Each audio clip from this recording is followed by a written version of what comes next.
how my passions impact the world. At night, just before I fall asleep, I have these wild imaginings of the future. I imagine myself as an influential writer and professor, as well as an intellectual that fosters intellectualism in others. When I wake, I realize that my fantasies aren't so fantastic.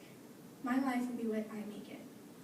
American actor and writer George Burns said, "I look to the future because that's where I'm spending the rest of my life." I strongly believe that the future belongs to the intellectual, and in the present, I use my passion for writing in order to impact those around me. A ripple effect is beginning, and eventually, global society itself will mold to the age of the intellectual. Before social media, ideals and beliefs generally attributed themselves to certain cultures or geographical clusters. Today, I could be messaging a person halfway across the world within minutes from my mobile phone. The information age has paved the way for a reality in which issues will be quickly resolved because of public attention and involvement. It will break down the primal need to cling to an idea, simply for the sake of tradition. People will look to similarities instead of differences, and serious thought will be given to an issue before an opinion is formed. Reason and emotional intellect will supersede the acceptance of rash judgment and stereotypes. My writings examine the human thought process behind the movement, as well as the movement itself. I've recently written a 10,000-word, scholarship award-winning short story entitled Lights. It is a dystopian, coming-of-age tale that details the emotions and mental development of a teen that has grown up in the regime, an oppressive government that controls their citizens by taking away the concept of time and emphasizing the need for perfection. Humans constantly crave perfection, whether it is the definition imposed upon them by society or family. Because true perfection is unattainable, our species has a tendency to listen to the little whispers that say, "You're better than her because your eyes are brown and hers are green." The littlest things can tear individuals apart, even whole cultures or religions. With my writing, I hope to add to the writings and teachings of others that are bringing about the tolerance that we see appearing today.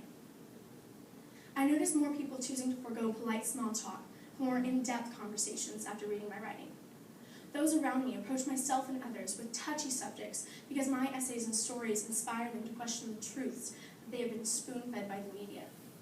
They want every detail on every issue that they can get. This small-scale increase in intellectualism will become widespread within just a few years because of the growing popularity of social media forums and increase in tolerance on a global scale. Men and women of different religions can discuss their views openly and in-depth without one or both leaving the room. Children in many families are being raised to get all sides of an argument before making a decision on what to believe.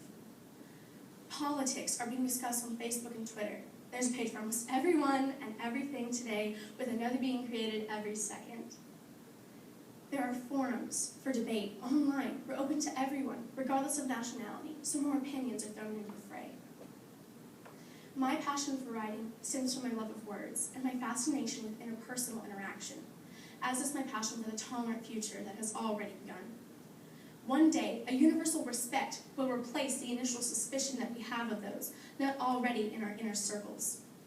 I attempt daily to affect those closest to me with my writings, and after I have gained my college education, I plan to publish books and essays, as well as teach lessons of tolerance and introspection. A hunger for knowledge has always been present in the world, but now that we are aware, it has become a worldwide famine. In the impending future, I would like to use my passions to inform the world that the sustenance is already available. We all simply have to move to take it. George Burns correctly asserted that we live in our future because today is yesterday's future. The world does not change overnight, but my future will be used to bring about a better society for humanity itself.